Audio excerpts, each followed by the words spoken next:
දැන් මම එතනින් තමයි පටන් ගන්නෙ. දැන් මෙතන ගොඩාක් ගුරුවරු ඉන්නවා. බුද්ධ භාවයටපත් වෙච්ච අත්දැකීම් ගොඩාක් තියෙන අයත් ඉන්නවා, තරුණ අයත් ඉන්නවා. ඒක නිසා ඒ අපි හැමෝම මේ දැනුම බෙදා ගන්න ඕනේ. මම මුලින්ම ආසයි අහන්න. මමත් ගුරුවරයෙක් නිසා පාසල් 10ක විතර ඉගෙනුවා. ඒකට මේ මම ආසයි අහන්න ගුරුවරයෙක් කියන්නේ කවුද කියලා. දැන් ඔබින්ම ඔබ ගමේ කවදා හරි අහුවොත් ගුරුවරයෙක් කියන්නේ කවුද කියලා මොකක්ද කියන්නේ? දැන් මම ඉස්කෝලේ යන කාලේ වෙච්ච දෙයකින් මම පටන් ගන්නවා. පන්තියේ ටීචර් ඉල්ලා අපිට ගුරුවරයෙක් කියන්නේ කවුද කියලා. ඔන්න ළමයි පටන් ගන්නවා ගුරුවරයා කියන්නේ තාත්තා කෙනෙක්, අම්මා කෙනෙක්, දෙවියෙක්, බ්‍රහ්මී විවිධ දේවල් කියාගෙන යද්දි පන්තියේ අන්තිමටම හිටියේ මම පුංචි කාලේ දඟ කරනවා කියලා අම්මා කියන්නේ. අම්මට ඉස්කෝලේ ඉන්න දෙන්නේ නැහැ කියලා අම්මා කියනවා මට ඉස්කෝලේ නයින් වෙන්න හිතෙනවා ඔය ළමයි නිසා කියලා. එතකොට මේ මගෙන් අහුවා අන්තිමට ඇවිල්ලා ගුරුවරයා මේ වෙලාවට උත්තරගෙන ඉස්සර ගුරු නහුයි මේ ගුරුවරයා කියන්නේ කවුද කියලා. මට එකපාරට හිනා කියලා කිරි බෝලයක් කිව්වා. ඒ කිරි බෝලයක් කිව්වම දැන් පන්තියේ ළමයි කොහොම බලාගෙන ඉන්නවා මට මේ වෙලාවට පහක් හැක්කක් ගහද්දි කියලා ගුරුවරයා. ඕකේ නම ප්‍රේමචන්ද්‍ර මුණසිංහ. තාමත් ජීවතුන් අතර ඉන්නවා. මේ කලුතර බෝධිය ළඟින් පල්ලෙහා පාරේ තමයි දැන් මොහොත පන්තිලා ඉන්නේ. මම බොහෝ දවස්වලදී මේ කොළඹ පැත්තට આવොත් සර් බලන්න කෝල් එකක් දාලා කලුතරින් බහලා බලන්න ඉන්නේ යනවා. දැන් ගොඩක් වයසයි. එයා එහුනේ මට. ඊට පස්සේ මට කොහොමද කියනවා තමයි. නැගිටලා කියනවා ගුරුවරයා කිරි බෝලයක් කියලා කිව්වා. මම කොහොමද මේ අපි වගේ අහිංසක මැටි පහන් වගේ මෝඩ ළමයි දැල්වන පහන් බවට පත් කරන්නේ ගුරුවරු කියලා. සමහර ඔළුව අත ගාලා කිව්වා තමසොයි කවදා හරි දවසක පණ්ඩිතයෙක් වෙනවා කියලා. එතකොට මම පුදුම විදියට සතුටු වුණා. ඒ නිසා දැන් මේ මෙතන ඉන්න හැමෝම ගුරුවරු මම ආපු ගමන් ඔයගොල්ලන්ට පෙන්න තුනකට මම ඔයාලගේ මුහුණ දිහා බැලුවා. හැබැයි ඔයාලා දැන් නැති වෙයි. හැබැයි හැම ගුරුවරයෙක් මගේ නැහැ හඳුරන්නේ. පියවනාව හිනා වෙලා ඉන්නෝනේ. ගුරු තියෙන නොගැලපෙන දේ තමයි පොප්පගෙන ඉන්නේ. එහෙම කළාදී මොකද පොප්පගෙන ඉන්නවා. ළමයි ගාවට යන්නේ ළමයිගේ තේරි මාස කරෝ කියන්නේ. අදහස කියනවා. හරි භයානකයි. මගේ මේ පාසල් අධ්‍යාපනයේ මම ලැබපු අත්දැකීම කියන්න පස්සේ දැන් අපි මේක කරගෙන යද්දී ගුරුවරයා මොනවද කියනවා කියලා. දැන් ගුරුවරයා කියන එකට අපෝ කියන්නේ. දැන් තමයි උදේට තමන්ට හඳුන්වන ගුරුවරයෙක් කියලා අපෝ කියන්නේ. පහයිනේ. ඔය අපෝ නිකම්ම දැනගන්න නෑ. මේ කියන්නේ මොකද්ද? ගුරුවරයෙක් කියන්නේ සමාජයේ ඉන්න සෙසු අයට වඩා ගුණ යහපත් කෙනෙක් වෙන්න ඕනේ. ඔන්න ඕක මතක තියාගන්න. ගුරුවරයා ගුණ යහපත් නැත්නම් වැඩේ සොයි තමයි. අංක 1 කියන්නේ ගුරුවරයා ගුණ යහපත් වෙන්න ඕනේ. නේද? එතකොට දෙවෙනි අංක තමයි ගුරුවරයා. මොකද්ද මේ ගුරුවරයා? ගුරුවරයා ගුරුවරයා කොච්චර වයසක කියත් කමක් නැහැ. රුචි ගන්නේ උගන්වන වැඩ කරා. දැන් මට සිංහල උගන්වන්න ප්‍රේමචන්ද්‍ර සිංහ කියන ගුරුතුමා කොණ්ඩේ ගොඩාක් උසක තියෙන යාගේ වට්ටියක් වගේ බුලත් පිටක් කියම කාල වට්ටියට එන්නේ. මිනිහා අපිට අපව අතින් අල්ලගෙන නටනවා අපිත් එක්ක. සින්දු කියනවා, කවි කියනවා. අර රුචි ගන්නේ මියා අපිත් එක්ක ඉන්නේ. ඒ රුචිය නැත්තම් ගුරු වෘත්තියට ගැලපෙන්නේ නැහැ. මොකද මම දරුණු කලාවේ තියෙන පුංචිම පාසලේ උගන්වන්නේ. ඒකෙදි ළමයි 7000 ගානක් ඉන්න පාසලේ. තිරින් තමයි විතරයි ඉන්නේ. එතකොට මේ පාසලේ ගුරුවරු මම දන්නවා. විදුවත් ගත්තම මාත් එක්ක කතා කරලා කියනවා අනේ මහේෂ් බලන්න මේ අය නිසා මට තියෙන වාදේ. උදේ දැයිලා මේ නායක අඳුරනේ එකම පීරියඩ් එකක් අතු ගන්න නැතුව වත්තේ ඉඳලා යන අය 10ක් 15ක් විතර ඉන්නේ. ඒගොල්ලෝ මාත් කරක් කවුගේ කාලේ වැඩක් කරන්නේ නැහැ. ආවෝ හදාගෙන එනවා. එහෙම පරිසරයක් හදලා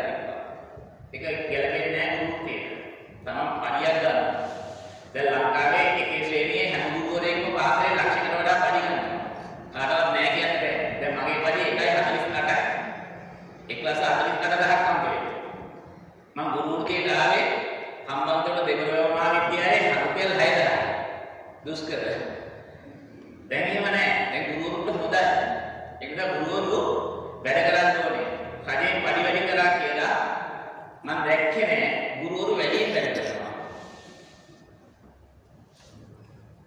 ගුරුවරු වැඩියෙන් වැඩ කරනෝනේ වැඩි වෙනකොට වැඩේ වැඩි කියන්න ඕනේ. එහෙම ගිහිල්ලා නෑ අපරාධයක් ඒක. ඉතින් ඒක නිසා රුචිකත්වයේ උගන්වන්න ගලවන්න අංකයක දෙවෙනි තුන්වෙනි අකුර තමයි වයන්. මේ වයන්නේ මොකද්ද කියන්නේ? වයන්නේ කියන්නේ මේ අපේ සමාජයේ ඉන්න හැමදෙනාම වඩා වාසනාවන්තම පිරිසක්. ගුරුවරු එනම් වාසනාවන්ත පිරිසක් ගුරුවරු කියන්නේ වාසනාවන්තයි වගේ. ඇයි? ඔයාලා කියන්නේ දොස්තර මහත්තයා වාසනාවන්තයි කියලා. අනේ නැහැ. දොස්තර මහත්තයාගේ බේත් කරගෙන කවුද වැදලා යන්නේ? වැදලා යනවා. නේ? නීතිඥ මහත්තයා හොඳයි කියේ. කවුද වැදලා යන්නේ? උසාවියේ නළුවා. කවුරුත් නැහැ. හැබැයි මම දන්නේ මට උදේට ඉස්කෝලේ යනකොට මම ගාල්ලේ ස්ටෑන්ඩ් එක ළඟ භෝග හයක් ඉන්නකොට කාර් එකක් දෙකක් නෙමෙයි පොලිමක් ඇවිල්ලා නතර කරනවා. මාව දාගන්න. කවුද මේ? ළමයින්ගේ අම්මා. ළමයි ඉන්නේ පිටිපස්සේ.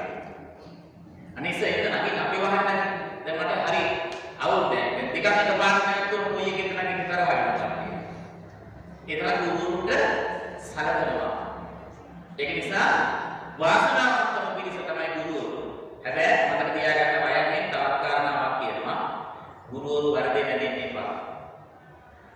විශේෂයෙන්ම ඔය තරුණ අය වෘත්තියට එන තමන්ගේ අර වයස නිසා නොදැනුණු කමත් එක්ක ළමයි එක්ක යනවා යාළුවෝ වගේ හැසිරෙන්න. යාළුවෝ උනට කමක් නැහැ. හැබැයි මතක තියාගන්න ඕනේ ගුරුවරයා කියන්නේ ගරු කටයුතු කෙනෙක් කියලා. ඒ ගරුත්වය නැති කරගන්න හොඳ නැහැ. දැන් උපායි නාටිකා බැලුවා පේනවනේ දවස් ගානේ අනේ ගුරුවරු කරපු වැඩ ලැජ්ජයි. විදුවල් පරිවරයක් දුරුකුණා. නේ? ගුරුවරයා ටික අරන් යනවා. එතකොට ගෞරවයෙන් මොකද වෙන්නේ? ඉස්සරහයි. දැන් මට මගේ ජීවිතේ හදාගන්න ගොඩාක් කල් ගියා. හැබැයි විනාශ කරගන්න යන්නේ කොච්චරයි? තප්පරේ. මෙන්න මේ අවබෝධයේ ගුරුවරයාට තියෙන්න ඕනේ ළමයි එක්ක වැඩ කරනකොට. හරිම භයානකයි නැත්තා. ඊළඟට ගුරුවරයා මොකද්ද මේ භයානක කියන්නේ?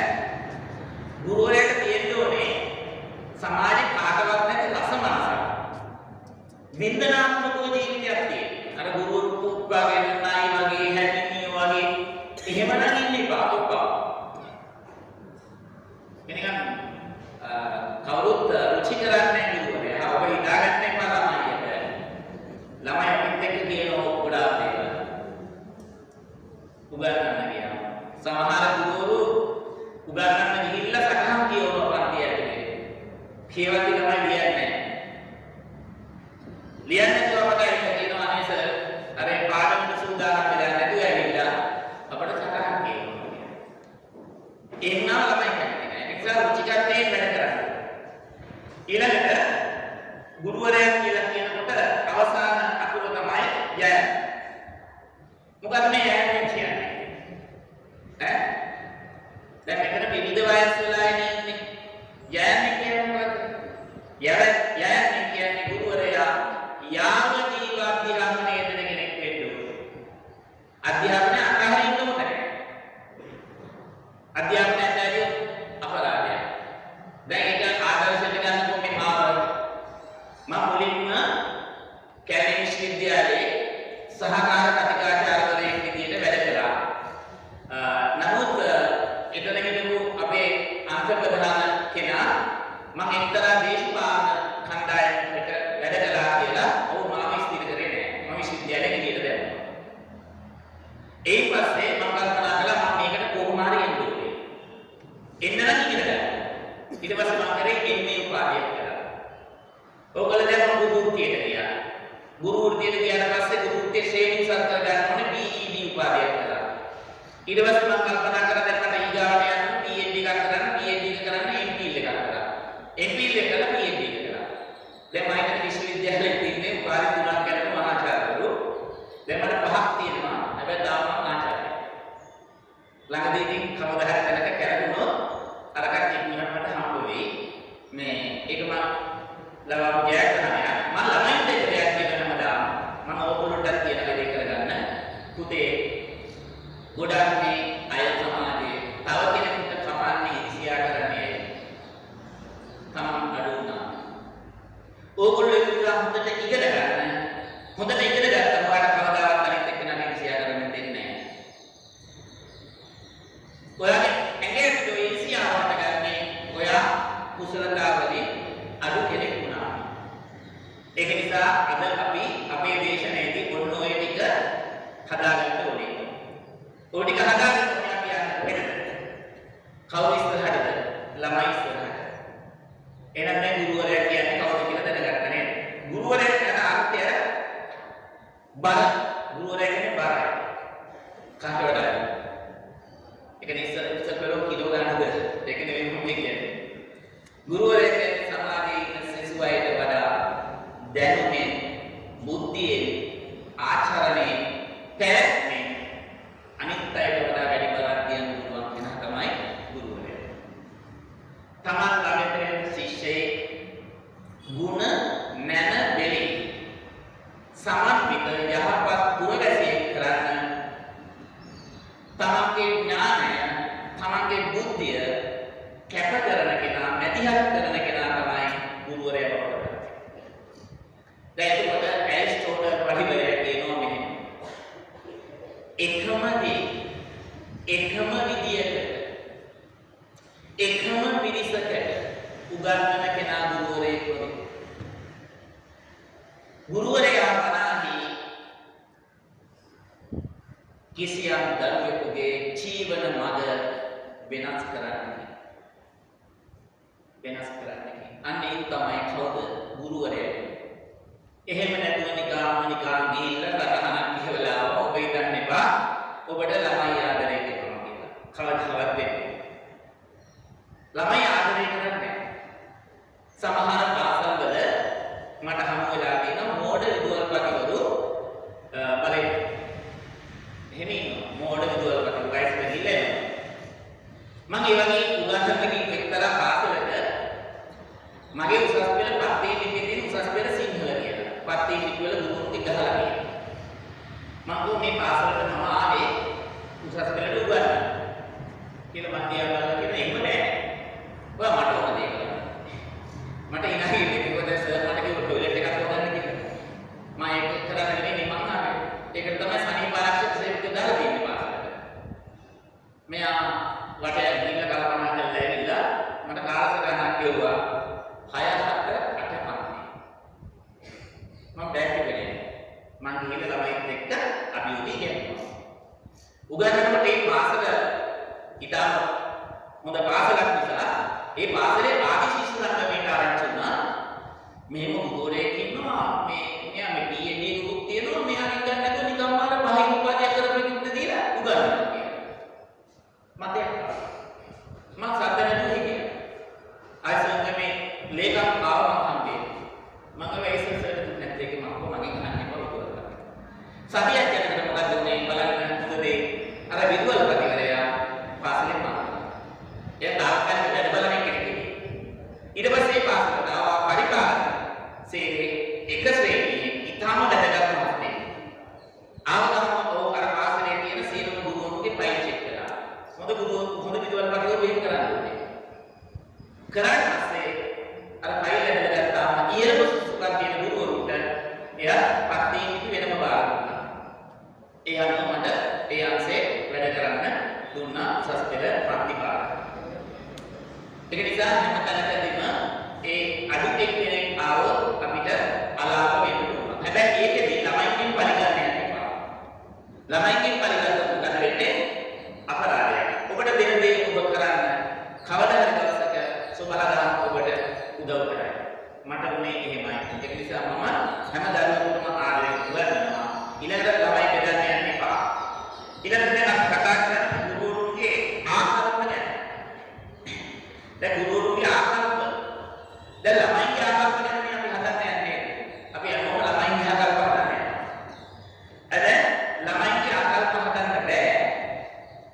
ආකල්ප නැති ගුරුවරු. පුළුවන්. මම දැකලා තියෙනවා පාසල්වල ළමයින්ට හරක්ට බල්ලන්ට කුකුලන්ට වගේ ගහලා අශික්ෂිත වචන වලින් ළමයි ආමන්ත්‍රණය කරනවා. ඒ ළමයි කුංචි කාලේ පදකින් අහගෙන ඉන්නවා. හැබැයි ලොකු නම් ඒ ළමයා අර ගුරුවරයා පාරට දැක්කත් ගණන් ගන්නෑ. ඒ නිසා මතක තියාගන්න අපි මේ උගන්වන්නේ බෝසත් පියවරුන්ගේ සුජාත මව්වරුන්ගේ අහිංසක දරුවන්. අර කතාවක් තියෙනවා ශිල්ප හදාගන්නට එන දරුවා නැති කියලා. ගුරුවරයා මූර්ති ශිල්පියෙක්. මේ මූර්ති ශිල්පියාගේ කාර්යභාරය වෙන්න ඕනේ මොකක්ද? අර නැති පිට ලස්සන මූර්තියක් බවට පත් කරලා සමාජගත කරන එක. එහෙම කළොත් ඒ දරුවා ජීවිතේ කවදාවත් ඒ ගුරුවරයාට පිටුපාන්නේ නැහැ. මම කිසිම ඉස්කෝලේකදී අකට කෝරුවක් පාවිච්චි කරලා නැහැ. මම පන්තියට ගිහිල්ලා ළමයින්ට විවිධ ආකාරයෙන් උගන්වනවා. එක්තරා පාසලක මම වැඩ කරන්න ගියාම දැන් ඔබ ගුරුවරු නිසා මේක ගන්න ආකල්ප තේරුම් ගන්න. ළමයි ඉන්නවා පිළිපි ළමයි කොරිඩෝ එකේ කෙනෙක්වත් අයින් වෙන්නේ නැහැ. එක්කෙනෙක්වත් මම බොහොම අමාරුවෙන් අර අස්සෙන් රින්ගල ගිහිල්ලා වාඩි වුණා. පන්තියේ කිසිම ළමෙක් නැගිටින්නේ නැහැ ඒගොල්ලෝගේ බෑග්. මම බැලුවා දැන් මොකද කරන්නේ? මේ ළමයින්ට උගන්වන්න බෑ. මම ළඟට ගිහිල්ලා පුතේ ඕගොල්ලෝ ඔක්කොම එන්න. මම අද ඔයාලට අලුත් වැඩක් කරන්න ආවේ කියලා. මම ඔයාලට අද අලුත් වැඩක් කරන්න. මේගොල්ලෝ ආවා. ඒතර කොරිඩෝරේ ඉන්න කට්ටිය ඉන්නේ. මට ඇහෙනවා එක ළමයෙක් කරන පොදුකම් ඒ ගුවා. තායිකෙන් ඒකම සිංහල පඬිතුස් කෙනෙක්. මම කිනා වෙලා මම අහගෙන හිටියා. පස්සේ ළමයි දෙන්නත් ඇවිල්ලා ඉන්නවා. මම දැන් මේ රසවත් කතා ටිකක් කියනවා සියල්ල සාහිත්‍යයේ. මේ ළමයි ජීවිතේට අහගෙන. හරි කොහොමද කියලා අහගෙන ඉන්නවා. අහගෙන ඉඳලා මෙල්ලෙක් වැදුනා මම පුතා ඕකේ ඉතිරි ටික ඊගාව දවසේ මත සම්බන්ධයි කියලා මම යන්න ගියා. මම ටික දුරක් යනකොට පස්සේ දුවගෙන එනවා. දැන් මේ ඒරවල පන්තික කොල්ලෝ. මට කිව්වා සර් ඊගාව පීරියඩ් එක සර් එන්නේ. මම දැන් නෑ ඊගාව පීරියඩ් එක ඉංග්‍රීසි නේ වැඩක් නෑ. සර් අපිට ඉංග්‍රීසි පුළුවන්ද? ඇත්තටම මේ ළමයි ඉංග්‍රීසි කතා කරනවා. ඒකට ඉංග්‍රීසි ප්‍රශ්නයක් නැහැ. ඒ ළමයිට අම්මලා ඇවිල්ලා මහා මාන්නේ කියන ඒ කතාව. මම ඉස්සරහින් අම්මලා 100ක් කියන්නේ නැහැ. සර් මේ අපේ ළමයිට ඉංග්‍රීසි නම් ප්‍රශ්නයක් නැහැ. මේ ප්‍රශ්නේ තියෙන්නේ සිංහලනේ සර්. සිංහල බෑනේ ළමයිට. සාහිත්‍ය විචාර කියන්න දෙන්නේ නැහැ. අම්මලා කියනවා. ඒකට ඒ ළමයිට අපු කියන්න ඕනේ නැහැ පරිසරය බලපං. හැම ළමයෙකුගේම පරිසරය අනුව තමයි ඒක වෙන්නේ. ඒ ළමයිගේ ගෙවල් වල ඉංග්‍රීසියෙන් කතා කරන නිසා ඒ ළමයිට ඉංග්‍රීසි පුළුවන්. හැබැයි ඉංග්‍රීසි වචනයක් කතා නොකරන ගෙවල් වල දරුවන්ට ඉංග්‍රීසි බෑ. භාවිතයේ තියෙන ඕනම දෙයක්. දැන් මේ පාරවල යනකොට මේ ළමයි ඉංග්‍රීසි සර්ලා එළිලා ඉන්න මාර්ගයේ පෝස්ටර් ගහනවා. හරි. ඔය පන්තිවලට යන ළමයි ඉංග්‍රීසි පුළුවන්ද කියලා බලන්න. පොඩ්ඩක් නවත්තන්න. බෑ. ඇයි? ඒගොල්ලෝ උගන්වන්නේ පොතේ තියෙන එක කියනවා. අර ප්‍රැක්ටිකල් ප්‍රායෝගික පුහුණුවක් නැහැ. ඒ නිසා දැන් මේ ඔබ ඇවිල්ලා ඉන්නේ මොකටද? අන්නේ ප්‍රායෝගික පුහුණුව ලබන්න. එතකොට දැන් ගුරුවරුන්ගේ ආකල්ප වර්ධනය කරගන්න. දැන් මට කියන්න ඕනේ ආකල්පයක් කියන්නේ මොකක්ද? ආකල්පයක් කියන්නේ අපේ ජීවිතයේ මෙහෙවන ප්‍රධාන බලවේගය. ඒක ඇත්තටම ආකල්පයක් කියන්නේ අපේ ජීවිතේ දරුවෙකුගේ ජීවිතය වෙනස් කරන්න පුළුවන් දෙයක් වෙන ආකල්පයක්. මේ නැත්නම් ආකල්පයක් කියලා කියන තවත් විදිහකට ජීවිතේ විශාල වෙනසක් කරන කුඩා දෙයක් වෙනවා. ඒක ජීවිතේ විශාල වෙනසක් කරනවා හැබැයි කුඩා දෙයක්. මේ ආකල්ප කොටස් දෙකකට බෙදන්න පුළුවන්. අධ්‍යාපන මේ වේදී අපි කොටස් දෙකකට බෙදා ගන්න. මොකද මේ ධනාත්මක ආකල්ප සහ ඍණ ආකල්ප. දැන් ගුරුවරුන්ට කියන්න මොන ආකල්ප? ධනාත්මක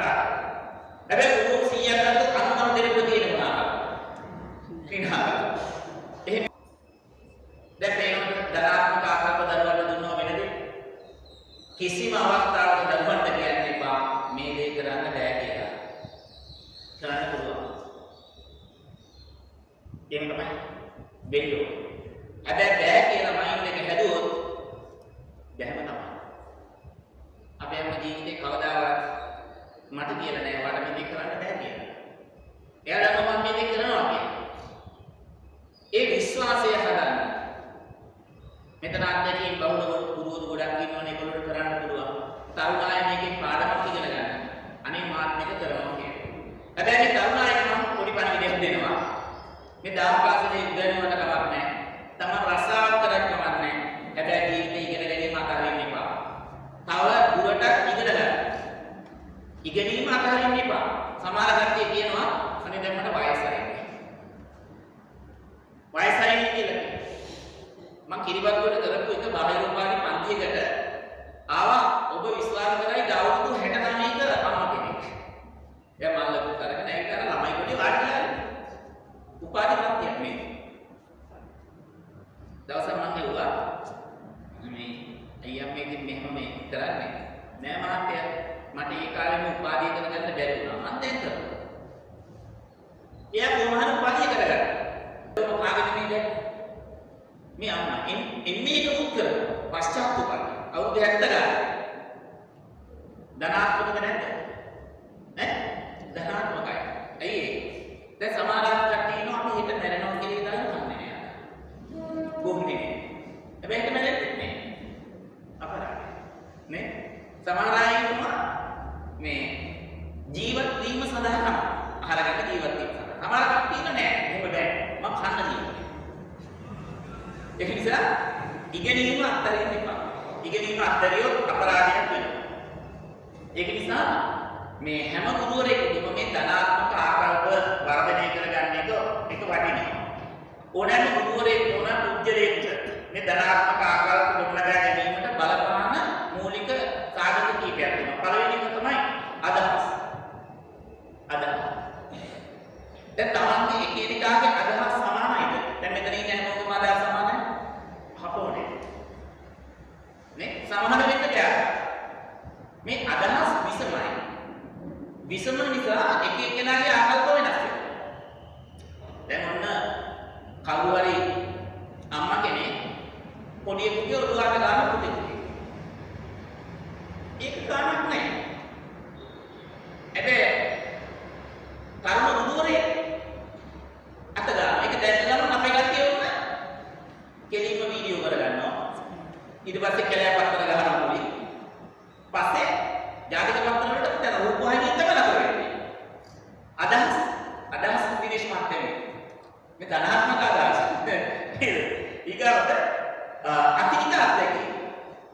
අතීත අත්දැකීම් බලපාන අපේ ජීවිතේ. දැන් සමහර කට්ටිය පාසල් යන කාලේ පීඩණයෙන් හිටපු අය.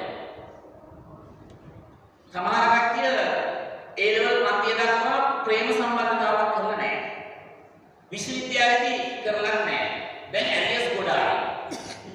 මේ ඇලියස් එක්ක ළමෙක් දැක්කොත් නිකන් කොල්ලෙක් කෙල්ලෙක් නිකන් කතා කරනවා. අප්පට බිරියලියස් එක පටන් ගත්තාදනේ. අන්න වැඩි මොහොර වැඩි. මෙවැනි ගුරුවරු මම ඉස්කෝලේ දැකලා තියෙනවා එක 10 ගානක්. චිකන්නේ මොහොතේ 10 ගානකින් දැකලා තියෙනවා. දැන් ඔබ දැක්කද ඒ විදුවල් වලින් කොහොමද? ඉවරම කරා. මෙහෙම යන්නේ. ඒ මිනිස්සයා කුකුරල බැලනවා. නේ? ප්‍රෙෂර් එනවා ගාලා හાર્ට් ප්‍රෙෂර් එයා මැරෙනවා. නේ? මේක ගුරු කියන ගැලපෙන්නේ නැහැ. ඒක ගුරුවරයා අර දරුවන්ගේ දස්කම් විස්කම් බලා දුටු වෙන සතුටු වෙන කෙනෙක් වෙන්න. ඒ විදුවල් පත්තරේ සතුටු වෙන්නේ නැහැ. විදුවල් පත්තරේ ඉන්නේ අර මහා පීඩනයකින් ඉන්නේ. දැන් මේ පීඩනය යට ගෙදරින් එන්න පුළුවන්. පරිසරයෙන් එන්න පුළුවන්. කොහෙන් හරි තැනකින් එන්න පුළුවන්. මේකේ නම්බරේද? මගේ කරක් දන්නේ නැති දාන්න ඕනේ. 7.1 එතකොට ඒ පීඩනය හොඳ නැහැ. පීඩනය එච්චර හොඳ දෙයක් නෙමෙයි. දැන් ඔබ ගුරුවරයා දැන් ඔබ ළමයි වෙනුවෙන් ගොඩක් දේවල් කරලා තියෙනවා. හැබැයි ළමයි වෙනුවෙන් ඔබ ගොඩක් දේවල් කරාම ළමයි ඔබට කවදා හරි දවසක මොකක් හරි කරන්න ඕනේ. නේද? කරනවනේ. දැන් මම ඉගෙන ගන්න කාලේ මගේ විශ්වවිද්‍යාලේ මම ඉගෙන අවුරුදු 15ක් විතර ඉගෙන ගත්ත කැලේ විශ්වවිද්‍යාලේ එකම ළමයා මම වෙන්නේ නැති. මට මේ ගුරුවරු අමතක කරන්න බෑ.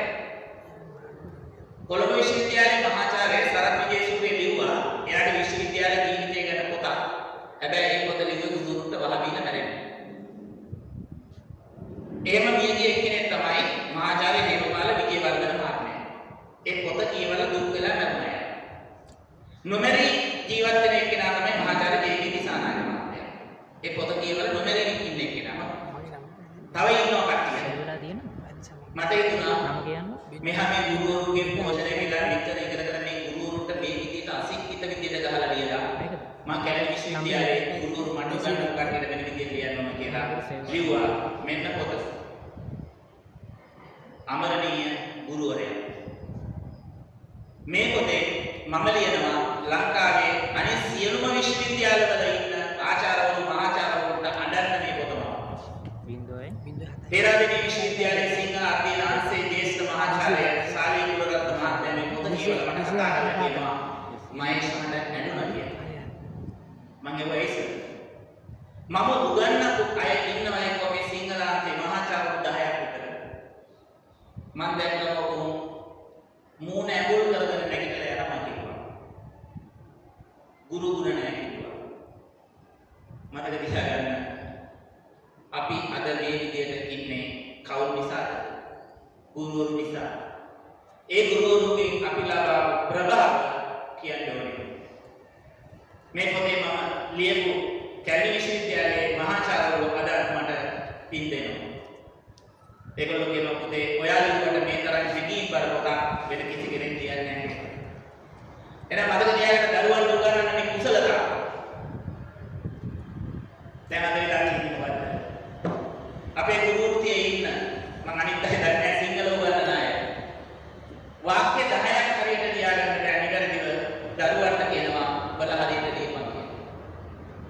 ඔවුන් ලියන රචනයක් කරගෙන බැලුව ගුරුවරයා ලියන අක්ෂර වින්‍යාසය වැරදි හැමතැනම. ඇයි? සම්මතයට හුරු වෙලා ඔබ වෙනස් වෙන්න. අද වෙනස් වෙන්න. කැලණිය කියලා ලියුවාම ලයන්න ලියන මුරුදද? මම එන්නේ හැමදාම අපි ලිව්වේ එහෙමනේ. මම කොහේ හැමදාම ලිව්වේ ඉන්න ලියන්න එපා. කැලණිය කියන වචනේ හැදෙන්නේ කල්යාණී කියන වචනේ පිළිලා කැලණි කොළණි ලයන්න අනිවාර්යෙන්ම. මොකද්ද? දන්තද? ලියන්න එපා ඒක. පව. පොඩි අවුල පව. ඒ මතක තියාගන්න. ඔයාලා උගන්වන්නේ එක පහ අතර පොඩි අවුලගේ ඔළුවට වරදක් දැම්මොත් මතක තියාගන්න කුණු ගෙඩි වලින් ගහලා අයින් කරන්න බෑ. පොඩි කඩියකට මාර කරගෙන යනවා. ඇයි? මතක තියාගන්න. ඔබ උගන්වන පන්ති කාමරේ මෙහෙමයි. ඔබ උගන්වන පන්ති කාමරේ උගන්වන්න බෑ. අන්න ඒක මතක තියාගන්න පන්ති කාමරේට යන්න. ඔබ උගන්වන පන්ති කාමරේ උගන්වන්න බෑ. මතක තියාගන්න. ඔබට පුරුදු කරගන්න. පොතාගෙන කඩදාසි කුලයක shopping bag එක දාගෙන මේ දරුවා ඊට පස්සේ ඉස්කෝලේ ගියා. දැන් ඒ ළමයාගේ බෑග් එක ඇතුලේ මේ සියල්ල තියෙනවා. අර ළමයි එක්කේ කියන පොලිමේ ඇවිල්ලා දීලා වදිනවා, පවුන් දෙනවා, චේල් දෙනවා, එල්ලන්නේ නැහැ වැඩි. ඒ වගේ පාසලක ගුරුවරියක් කොහොමද මහත්තයෝ? ඈ? ගොඩයි නෙමෙයි. ඒකයි ඒ ටීචර්ස්ලා ගොඩක් ඔය දැන් ආනන්දේ ඉන්න කට්ටිය කැමති නෑනේ යන්න නේද? ඔයල් කට්ටිය කැමති නෑනේ යන්න. ඇයි ඒ? ඔයල් එකට තියෙන ආදරේට. අනේ නැහැ. මානසික අල්ලස් දුබලයි. ඒකයි පුංචි ඉස්කෝල වලට උගන්වන්න යන අකමැති කට්ටිය. පුංචි ඉස්කෝලේ මොනවද ලැබෙන්නේ? අතේ සතේ ටයිට් වෙනවා. මම හිතනවා මේ ආකල්ප වෙනස් කරගන්න. තමට ලැබෙන ඕනම තැනක වැඩ කරන්න ගිහිල්ලා. ඒක හොඳයි. ඒක තමයි කරන්න ඕනේ. නේ? දැන් මට දුන්නොත් හෙට යාපනයේ දෙමළ ඉස්කෝලේ මම යනවා. මම හරි කැමැත්තෙන් යන්නේ දෙමළ ළමයින්ට උගන්වන්න. අපේ කට්ටිය නම් කියනවා ඔය යන්නේ උගන්වන්න. ඔය තම්බිට ගන්නකො. ඔය ආකල්ප වෙනස් නොවන ගුරුවරයාගේ ලෝයෙත් උගන්වන්න බෑ. ගාල්ලේ තියෙනවා ඇලෝසියස් එක අහලා තියෙනව නේද? ඒකේ ඉන්නවා ජන වර්ග අතරම දෙමළ ඉන්නවා, මුස්ලිම් ඉන්නවා, සිංහල ඉන්නවා, බර්ගමැරි කට්ටියක් ඉන්නවා. එක්කම ඉන්නවා ඉස්කෝලේ. දැන් අපේ ඉස්කෝල නම් එහෙම නෑ බෞද්ධම විතරයි. මොකද සිංහල බෞද්ධ දෙයියන්ගේ පිටින් උපැන්න තාටිගේ 4ක් විතර බලන්න. ඒ ඊනියා දේවල් මම කැමති නෑ ඒකට. ඕනලා මේක ගන්න ඕනේ හැකියාව තියෙනවා. අරක එක්කම ඉන්නවා ළමයි. ඒකට ගිහිල්ලා අපේ ගුරුවරයෙක් පටන් ගත්තොත් මේ සිංහල අපගේ රටයි අපි ඉපදෙලා මැරෙන රටයි මේ රට අපේ. කොහොම ආදල් එකක් දෙන්නේ? අර ළමයිට අතන ඉන්න ළමයි වයිදෙන් එනවා. ඒ පරපීයක් ඉනේ ගහන් ඉන්නේ මුස්ලිම් ළමයා. ඈ මේ සිංහල තෝගේ රටයි. එන්න ඉවරයි. ගුරුවරයා තියන්න ඕනේ දරුවෝ බේද කරලා නෙමෙයි. ගුරුවරයා ළමයි හදන්න ඕනේ හැදෙන වැඩෙන ලොව දිනන අපි හැමෝම එකම රෑනක දරුවෝ කියන ආකල්පය හදන්න. ඒතර කවදාවත් ආයුධ ගන්න නැහැ කවුරුවත්. නේ? මිනිස්සු එහෙම අපරාධේ එහෙම කරන්න හොඳ නැහැ. ඔබ එහෙම කරන්න දරුවන්ට ආදරේ කරන්න. ඊළඟට බලන්න මේ රත්තරන් දරුවා. හැමෝම තෑගි දීලා ඉවරනාට පස්සේ මේ ළමයා තනියම යනවා ටීචර් ගාවට. ඇයි තනියම යන්නේ? ළමයින්ට තියෙන අභිමානය කියලා දෙයක් මතක තියාගන්න හැමෝම කොච්චර දුප්පත් වුණත් මේ ළමයට අභිමානය තියෙනවා. ළමයට ලැජ්ජයි. ළමයා කියනවා ටීචර් මට සමා වෙන්න. මට දෙන්න දෙයක් නැහැ. මේ ටික ටීචර්ට තියාගන්න. මේ අපේ අම්මා පාවිච්චි කරපු සෙන්ට් එකේ චුට්ටක් තියෙනවා. මේ අම්මා පාවිච්චි කරපු තැල්ල. මේ අම්මගේ සාරිය. ටීචර් ඒ ටික විතරක් බෑග් එකේ දාගෙන කඳුළු ඇස්වල තියාගෙන එතනින් යනවා. ඊළ විනාඩි 10කට පස්සේ ටීචර් පන්තියට එනවා. එන්නේ කොහමද? අර සාරියේ බෙදලා අර අම්මගේ තැල්ල දාගෙන අර සෙට් එක ගහගෙන ඉන්නේ. ඇවිල්ලා ටීචර් පන්තියට කතා කරනකොට අර ළමයා පිටිපස්සේ ඉඳලා ඇස්වල කඳුළු කුරුවගෙන ටීචර් ගාවට ඇවිල්ලා එකපාරට හයියෙන් ටීචර් බදාගෙන කෑ ගහනවා. ටීචර් මට මගේ අම්මගේ සුවඳ එනවා. ටීචර් අම්මගේ සුවඳ එනවා කියලා කෑ ගහනවා. අර ළමයට අර සෙන්ට් එකේ සුවඳ මතකයි. එහෙනම් ඔබ හැම කෙනෙක්ම ළමයි ඉස්සරහා මවක් වෙන්න. දැන් එතකොට මගෙන් ආයි මෙතන ඉන්න තරුණ කෙල්ලෝ පතාද බෙදපු නැති අය සර් අපි කොහොමද ඒක කරන්නේ කියලා. එහෙනම් ඔයගොල්ලෝ අහලා නැද්ද ඔයාලා ඒක කරන්නේ කොහොමද කියනකොට ඔයගොල්ලෝ අහලා නැද්ද ජර්මනියේ හිටපු අද්විතීය නාට්‍යකරුවා ඩෝටෝල් බෙස් ලියනවා ද කොකේසියල් ටොක් සෝගල් කියන නාට්‍යයක් අහලා ඉන්නේ ඈ ඒ නාට්‍යයේ රූසා කියලා කෙල්ලෙක් ඉන්නවා දන්නේ වැඩකාර කෙල්ල. ඒ කෙල්ල අර අබස්විලි රජුරෝ ඝාතනය කරන්න ඝාතකයෝ ඇවිල්ලා වට කරාට පස්සේ නටාලියා බිසව රත්තරන් බඩුවරම හොයා ඉන්නකොට අර පොඩි එකා අරගෙන දුවන්නේ කවුද? අර කෙල්ල දුවනවා. අඬන පොඩි එකා හඬවන්න කෙල්ලට කිරි දෙන්න විදියක් නැහැ. මේ බොත්තම ගලවලා අර පියවුරක් එළියට ඇදලා දෙනවා. අර පියවුර පොඩි එකා උරනවා කිරියෙන්නේ නැහැ. ඒකෙන් උරනකොට ඒ පොඩි එකාගේ සෙවලම බොබී ඒ පොඩි එකා ඉන්නවා. ගූසා කියනවා අර පොඩි එකාට බොහොම ආදරෙන් පුතේ අපිට යන්න පාරක් නැහැ මගක් නැහැ. මේ මග අපි යන්න ඕනේ. එතකොට තමයි අර වැල් පාලමට යන්නේ. දැන් මේ අපේ කෙල්ලෝ මතක තියාගන්න. සිලවෙන විට වැල් පාලම දැසපියෙන් බිම නොබලා අපට පුතේ මගක් නැති. මේ මග මිස යමන් පුතේ දෙවියෝ බලයි මුහුණ උඹේ උඹව රකී යමන් පුතේ. අන්න එනම් මතක තියාගන්න දරුවෙක් වැදුව මවටද අයිති හැදුවමද? උත්තරේ කියන්න මට. දැන් ඔයාලා කියයි වැදුව මවට කියලා. ඔන්න සම්මතයේ ඛණ්ඩණය වෙනවා. වැදුව මවට දරුවා අයිති වෙන්නේ නැහැ. හැදුව මවටයි දරුවා අයිති වෙන්නේ. දරුවෝ හදන්න හැමෝටම පුළුවන්. හදන්න හැමෝටම බෑ. සමහර අම්මලා ඉන්නවා දරුවෝ හදලා නැහැ. හැබැයි හදලා තියෙනවා මව්සෙනෙහස 100,000 වැඩි කරලා. ඒම හදාපු මව්වත් මව්වරු ඉන්නවා. එහෙනම් මතක තියාගන්න දාම් පාසලේ උගන්වන ඔබ සියලුම දෙනා මොන මවක් වෙන්න ඕනද? මව්වත් මවක් වෙන්න ඕනේ. ඇයි මම මේක කියන්නේ? අපේ රජයේ පාසල් වල උගන්වන ගුරුවරු සියලුම ගුරුවරු වගේ බහුතරයක් ගුරුවරු ළමයින්ට උගන්වන්නේ අනුන්ගේ ළමයින්ට උගන්වනවා කියලා හිතාගෙන මාත්‍රි. මුන් අනුන්ගේ උන්ට උගන්වන අපේ දරුවෝ ඉන්නේ ගෙදර. අන්න එතනම තමයි ආකල්පය භයානක. ඒ ආකල්පය තියාගෙන එයා උගන්වනවද එයාගේ විෂය ළමයි ප්‍රතික්ෂේප කරනවා. උගන්වන්න මේ දරුවෝ එක්කෝම කාගේද? අපේ දරුවෝ, මේ රටේ දරුවෝ, මේ අපේ දරුවෝ, මේ දරුවෝ හොඳට හැදුනොත් රට හොඳට හැදෙයි කියලා උගන්වන්න. එදාට අපි වෙනස් වෙනවා. දරුවෝ අපිට වැඩි වැඩියෙන් ආදරය කරන්න පටන් ගන්නවා. ඒක තමයි වෙන්න ඕනේ. එහෙම නැති වුණොත් හරිම භයානක තැනකට යනවා. ඊගාවට සටහන් දෙන්න එපා ළමයින්ට. සටහන් දෙන්න එපා. එක පහේ ළමයින්ට සටහන් ලියන්න එපා. එක පහේ ළමයින්ට ඔයාලා උගන්වනකට ඔය ගුරු කේන්ද්‍රීය අධ්‍යාපනය ක්‍රමේ නතර කරන්න. ගුරු කේන්ද්‍රීය කියන්නේ මොකක්ද? ගුරුවරයා පන්තිය කර වෙනවා. ළමයි කර වෙනවා. හරිනේ? එහෙම කරන්න එපා. ළමයි සහභාගී කරගන්න. සහභාගීත්ව අධ්‍යාපනයක් දෙන්න. එක්කම ළමයි ටික සහභාගී කරවන්න ගුරුවරයා මැද්දට එන්න. තේරීකට තියාගන්න. හැමෝම එක නටන්න ගුරුවරයාත් නටන්න. ඒක තමයි සහභාගීත්ව අධ්‍යාපන ක්‍රමය. මහතර වීඩියෝ එක දාන්න පුළුවන්. වීඩියෝ එක දාන්න කොහොරේ? ඒක තමයි දැන් ලෝකේ ඊටාම විශිෂ්ට විදියට අරගෙන යන්නේ ජපානයේ, චීනයේ, ප්‍රංශයේ, ජර්මනියේ, ඇමරිකාවේ, රුසියාවේ වගේ දියුණු රටවල් එක්කම අනුගමනය කරන්නේ සහභාගීත්ව අධ්‍යාපන ක්‍රමය. දරුවන්ට උගන්වන්න එපා. ළමයිගේ රුචිය. ඊගාවට ළමයිගේ හැකියාව. දැන් ඔයාලා අපි හිතනවට වඩා වෙන හැකියාවක් තියෙන ළමයි. දැන් අපි ටිකක් චූටි මංගුවනේ මොන්ටිසෝරි යනවා කියලා. මෙයා මගේ ළඟට ඇවිල්ලා සමාදරට තාත්තා දන්නේ මගේ සත්‍යය. මම කොච්චර සත්‍යය තියනවද? මට පුළුවන් අර වාල්කේ එල්ලෙන්න. මම කොහේ එල්ලෙන්න වාට සත්‍යය ඇති. මට එල්ලෙන්න එපා. ඇයි? ඔකේ මැටෙනවනේ වගේ අතපය හැදෙනවා. මතක තියාගන්න ගුරුවරයා.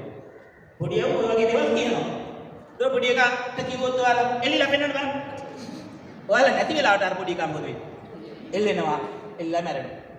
අන්න දැන් ගුරුවරයා මොකද කළා තියෙන්නේ? දරුවගේ ආකල්පය වෙනස් කරන්න තිබුණු ආකල්පය තියලා ළමයා මලා. එහෙම කරන්න එපා හොඳේ. පව් සිද්ධ වෙනවා. කාගේ වුණත් දරුවනේ නේ? දරුවෝට එහෙම කරන්න එපා. දරුවන්ට කියන්නේ ගුරුවරයා ඉන්න එක තමයි පුතේ ඕක කරන්න එපා හානි කරයි. එහෙම තියෙනවා. දැන් සමහර ළමයි පන්ති කාමරේ ඇතුළට ලෙදර් බෝල ගේනවා. දැකලා තියෙනවනේ? ඇතිනේ ඔය ළමයි ගාව ලෙදර් බෝල ගෙන පන්ති කාමරේ ගහනවා. හරි එක ළමයෙක් ආසාවක් ඇතිව හයියෙන් ගහන්න. ගාපුවම මුළු වදින තව ළමයෙක්. අර ළමයා මලා. මොකද වෙන්නේ? කවුද වැරදි? අය බේරෙන්න බෑ. පන්තියේ ඉන්න ගුරුවරයා උසාවිය යන්න වෙනවා තමයි. ඒකයි ළමයින්ට ගන්නකොට ඕවා මතක තියාගන්න හරි අමාරුයි ඔක් කරන්න. ඔව් ඒක තමයි. ඔන්න බලන්න ගුරු කේන්ද්‍රීය අධ්‍යාපනයේ පුරස්තය. දැන් මෙතන තියෙන්නේ ළමයි එක්කම ළමයින්ගේ රුචිය අනුව එකම තැනකට ගේනවා ගුරුවරයා ගෙනල්ලා මේ කරන ඕන්න බලන්න ජපානයේ ජපාන එකක් හොයන්නේ නෑ චීන එකක්.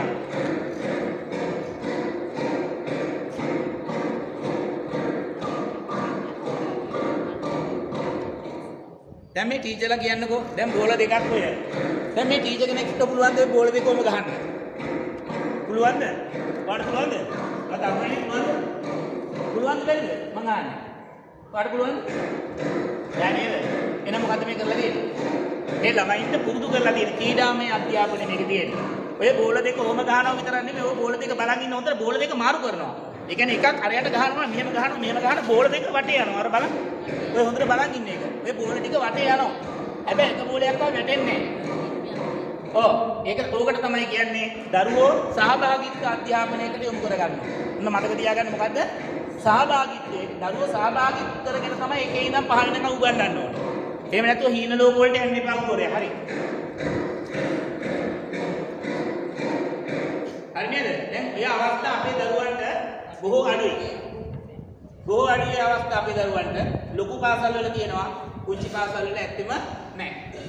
ඒක නිසා දරුවා එතෙන්ට සහභාගී වෙනවා. ඊගාවට කුංචි පන්ති වල උගන්වන ගුරුවරු මතක